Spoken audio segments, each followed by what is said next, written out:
Ako si Manalaysay Jade and May. As of September 26, 2025, 10 buwan na ako rito.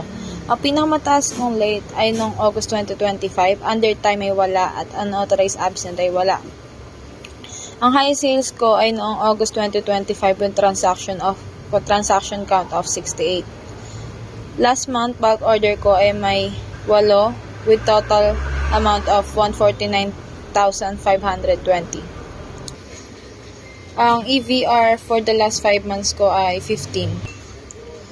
Bumaba ang EVR ko last month ng 4. Ang mga EVR ko ay mostly about not encoded consumables, incomplete fill out of sales for. Upang mayasin ito, kailangan ko ng i-double check yung mga form na ipapasa, na gagawin bago ipasa. May IR pending ako na isa. Overdue ko dito ay isa. Magagawa ako ito ngayon po. At nagawa ko na ito at i-resolve na lang. Bali, hindi pa siya nare-resolve. Ang sales demo ko ay may 1 good, 0 passable, 0 fail, and 0 NI. Sa workshop ko ay may excellent na 0, 2 good, satisfactory 5, needs improvement 2, at 0 na poor.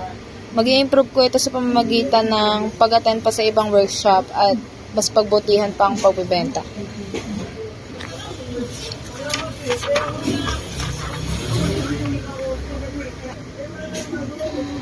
Quiz performance ko ay passable.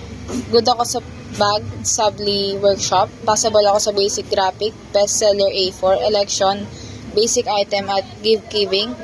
Poor po ako sa wala. And average ko po sa coworker review is 3.14. Ang dapat ko i-improve ay lahat ng negative na nabanggit sa akin. Hindi na magiging mareklamo, hindi na magiging negative person, at makikinig na rin kung sakaling sabihan man. Nagulat ako sa mga nabanggit tungkol sa akin at mas pagbubutihan ko pa para mapanatili ang samahan namin dito.